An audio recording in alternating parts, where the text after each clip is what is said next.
Telugu YouTube ఛానల్లో మీ వ్యాపార ప్రకటనల కోసం 9154949554కి కాల్ చేయండి. ఆంధ్రప్రదేశ్ అసెంబ్లీ ఎన్నికల్లో 5 మహిళా నాయకురాళ్లు తమ ప్రత్యర్థులకు చెమటలు పట్టిస్తున్నారు. పురుషులను ఓడించి చట్టసభల్లో అడుగు పెట్టడానికి తహతహలాడుతున్నారు. ప్రచార పర్వంలో దూసుకుపోతున్నారు. ప్రత్యేకించి 5 నియోజకవర్గాల్లో రసవత్తర పోరు ఖాయమంటున్నారు రాజకీయ పరిశీలకులు. ఆ 5 నియోజకవర్గాల్లో పోటీ చేస్తున్నది కూడా 3 ప్రధాన పార్టీలకు చెందిన అభ్యర్థులు ఉండడం విశేషం. ఏపీ ఎన్నికల బరిలో ఉన్న కీలక మహిళా నాయకురాళ్లలో 2 జాతీయ పార్టీల అధ్యక్షురాలున్నారు.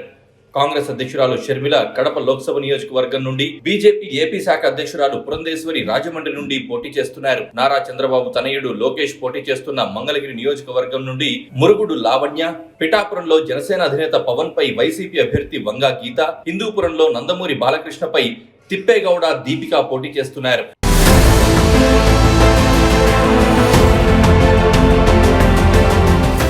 రాజమండ్రి లోక్సభ స్థానం నుండి దగ్గుబాటి పురంధేశ్వరి పోటీ చేస్తున్నారు.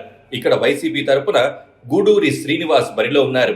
ఇప్పటికే 2 సార్లు ఎంపీగా గెలిచి 2 సార్లు కేంద్ర మంత్రి పదవి దక్కించుకుని సమర్థవంతురాలైన లీడర్గా పురంధేశ్వరి నిరూపించుకున్నారు. కాకపోతే వరుసగా 2 ఎన్నికల్లో ఆమె ఓటమి చెందారు.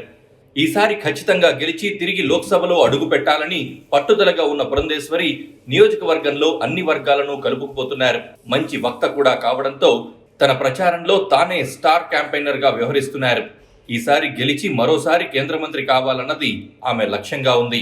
కాంగ్రెస్ చీఫ్ వైఎస్ షర్మిల తన తండ్రి ప్రాతినిధ్యం వహించిన కడప లోక్సభ నియోజకవర్గం నుండి పోటీ చేస్తున్నారు.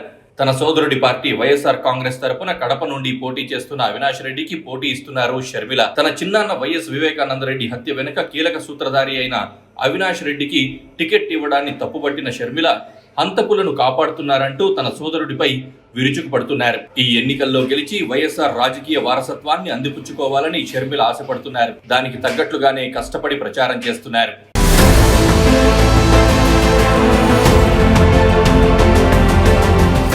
ఈ ఇద్దరి తర్వాత కీలక నాయకురాలు వంగా గీత. గతంలో రాజ్యసభ సభ్యురాలుగా, ఎమ్మెల్యేగా, తర్వాత లోక్సభ ఎంపీగా వ్యవహరించిన వంగా గీత పిఠాపురం నియోజకవర్గంలో మంచి పేరు సంపాదించుకున్నారు. ఇంటింటా సామాజిక సేవా కార్యక్రమాలు చేపట్టిన చరిత్ర ఆమెకుంది. రాష్ట్ర విభజన తర్వాత 5 ఏళ్ల పాటు రాజకీయాలకు దూరంగా ఉన్న సమయంలోనూ సేవా కార్యక్రమాలు చేపడుతూ ప్రజలతో మమేకమవుతూ వచ్చారు.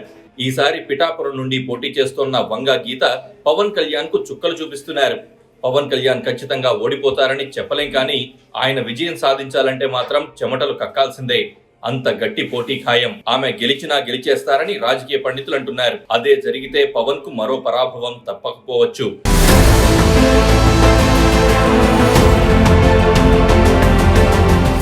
హిందూపురం నియోజకవర్గం టీడీపీకి మొదటి నుంచి కంచుకోట. ఈసారి కూడా నందమూరి బాలకృష్ణకు విజయావకాశాలు బాగానే ఉన్నాయి. అయితే గత ఎన్నికలతో పోలిస్తే ఈసారి బాలయ్య కష్టపడక తప్పదంటున్నారు రాజకీయ పండితులు. బీసీ సామాజిక వర్గానికి చెందిన దీపికకు బడుగు వర్గాల మద్దతుంది. కమ్మ సామాజిక వర్గం ఓట్లు ఎక్కువగా ఉన్న హిందూపురంలో టీడీపీకి ఆ వర్గం కొమ్ము కాసినంత మాత్రాన విజయం సాధ్యం కాదు. మిగతా వర్గాల ఓట్లు కీలకమే. ఇక్కడ బాలయ్యకు ధీటుగా నిలబడ్డారు దీపిక. ఇక మంగళగిరిలో నారా లోకేష్ చేనేత సామాజిక వర్గానికి చెందిన మురుగుడు లావణ్య నుండి చాలా గట్టిగా పోటీ ఎదుర్కొంటున్నారు. అందుకే లోకేష్ మంగళగిరికే పరిమితమై ప్రచారం చేస్తున్నారు. ఈ ఎన్నికల్లో ఈ 5 అమ్మాయిలు గెలిస్తే మహిళా ప్రభంజనం వీచినట్లే అంటున్నారు పరిశీలకులు.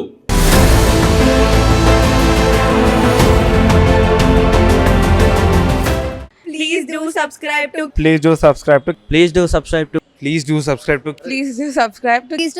to KTV Telugu.